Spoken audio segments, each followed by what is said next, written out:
This is a game of Gobblet, a fun game where players are trying to get 4 of their colored pieces in a row. Accomplish that and you will win the game. So each player has 12 pieces, and it doesn't look like it now because these pieces are nested.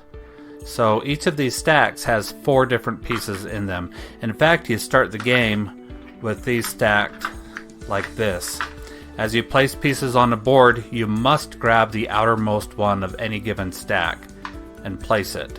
On a future turn, you have access to this one to place a new piece.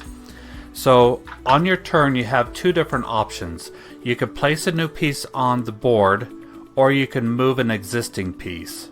So again, placing a piece is just choosing from those on the side, again starting with the outermost piece, and place it to any available spot on the board.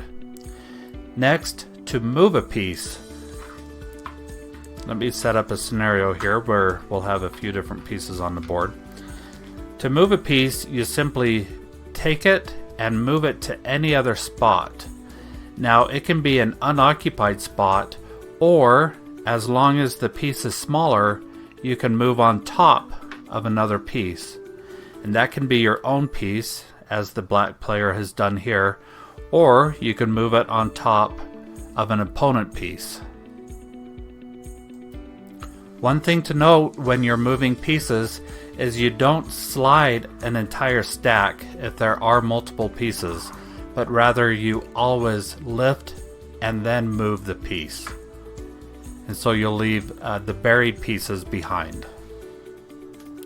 So players will take turns placing new pieces on unoccupied spots or moving pieces and ultimately try and get 4 in a row. If you accomplish that, you'll win the game.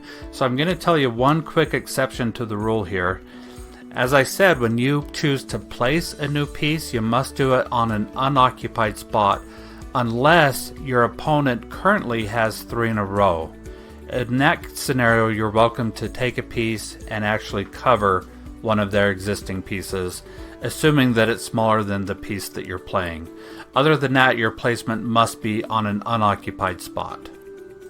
And I will add one more note here. As the instructions are written, if I were to touch this piece and move it, I would cause my opponent to win the game immediately.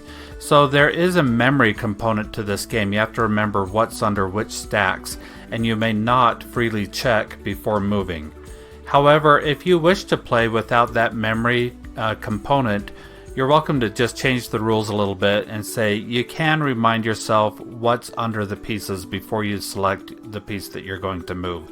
And you may want to do that if somebody has a poor memory, or you're playing with a young child, or you just don't want to make that part of the game.